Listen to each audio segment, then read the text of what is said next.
But could it not be that science can open some gaps? Now, what I mean by that is this. Your assumption, as I understand it, is that there's going to be an exhaustive, reductionist, naturalistic explanation of everything in scientific terms. I don't think so. Now, if there is a God, and if he created this universe, and if he is personal, then I would expect certain things to follow. One, that I would see evidence, not proof, but evidence in the universe that God existed. Because the idea, ladies and gentlemen, that science can explain everything is seriously false. The Nobel Prize winner Peter Medawar said science cannot deal with the simplest questions of a child. Why am I here? What is the meaning of my life? It cannot deal with culture, with art, with poetry, with history. Science is limited, and that's no insult to science.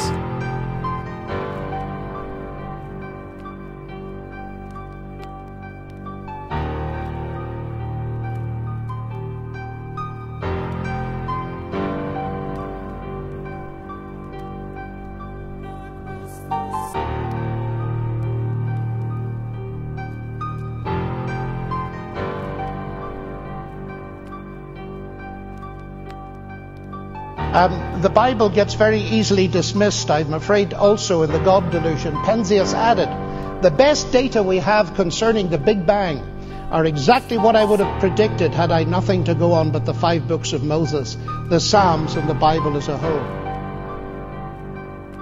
Now, what I find very interesting is this. The Bible is frequently dismissed as being anti-scientific because it makes no predictions.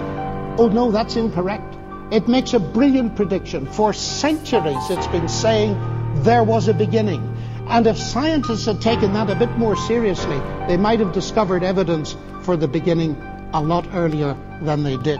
Up until the 1920s, everyone thought the universe was essentially static and unchanging in time. Then it was discovered that the universe was expanding.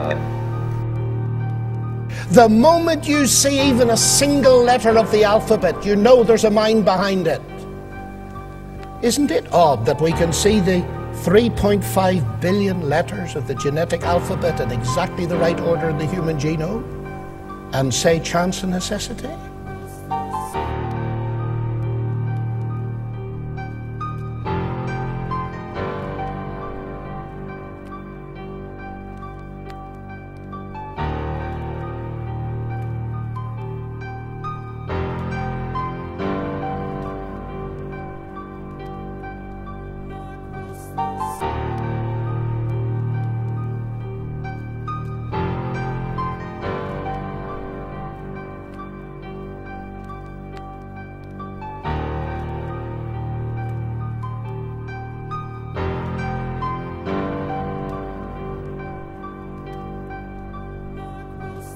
The deist God would be one that I think it would be, one could make a reasonably respectable case for that. Not a case that I would accept, but I think it is a serious discussion that we could have.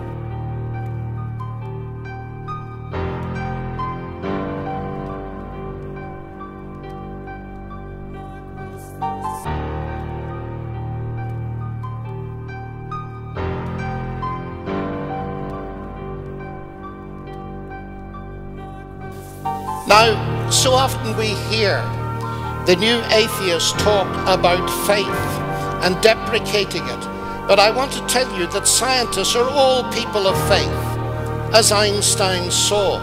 They believe that the universe is accessible to the human mind. And physics cannot explain that for the simple reason that you can't do physics without believing that the universe is intelligible. Another evidence of the greatness of God consists in the ordinary freedoms that we often take for granted. Here's an influential German atheist thinker, Jürgen Habermas, and he says this: Christianity and nothing else is the ultimate foundation of liberty, conscience, human rights and democracy, the benchmarks of Western civilization. To this day we have no other option We continue to nourish ourselves from this source. Everything else is postmodern chatter. It was Christianity, not atheism, incidentally, that originally gave us the universities that educated the new atheists, gave them the liberty that permits them to propagate their views and the law that protects them as well as the rest of us. Is there a contradiction or an inconsistency between the biblical account of the age of the earth and your statement? But that's interesting, because there isn't any biblical account of the age of the earth. There's nothing in the Genesis or elsewhere in the Bible that says how old the universe is. Atheism, the statement that there is no God, is not a scientific statement. Let's unwrap that. Science is limited to making statements about nature, but science is committing a category error to claim dominion over the question of God. But yes, God is the author of our universe and of our planet and of you and me. Yes, ladies and gentlemen, what we are discovering is this: that there's a battle for our minds and there are two worldviews. Which makes more sense of science and rationality? And you can possibly dimly perceive that I pin my faith on the one that starts, "In the beginning was the Word." Now, those early scientists didn't make the mistake of the new atheists and offer us the false alternative of either science or God. God is the agent who designed the whole universe which science attempts to describe. What do you mean when you say you started thinking for yourself? When you were an atheist, you were not thinking for yourself? I think I was buying into this sort of idea, look, you know, science disproves God, religion leads to violence. And I think I just accepted that without thinking about it. It just seemed to make sense. But then when I went to university, I kind of said, look, I've got to think about this. And it suddenly became much more complicated, much more interesting too, but really complicated. After all, science as we know it is the gift of the Judeo-Christian heritage to the world. Distinguished historian Edwin Judge of Macquarie University says, "The biblical doctrine of creation is itself the creator of the methodology of modern science." We don't hold the Greeks' perspective anymore, in spite of the fact that people keep looking back to Greeks as the origin of science. It is not the origin of science. The book of creation is the origin of modern science. It has to be admitted that, of course, science grew out of a religious tradition. As far as I'm aware, in no other field of science does this happen. Physicists don't have to fight a kind of rearguard action against sort of yapping terriers of ignorance the way biologists do.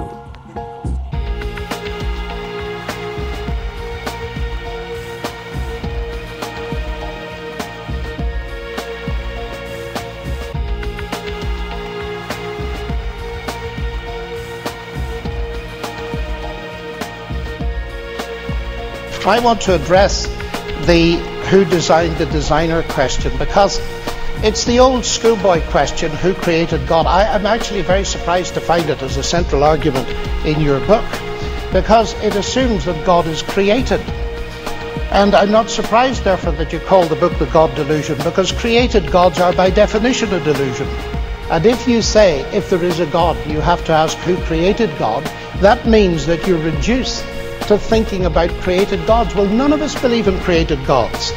And I think that argument then is entirely beside the point, and perhaps you ought to put it on your shelf marked celestial teapots where it belongs.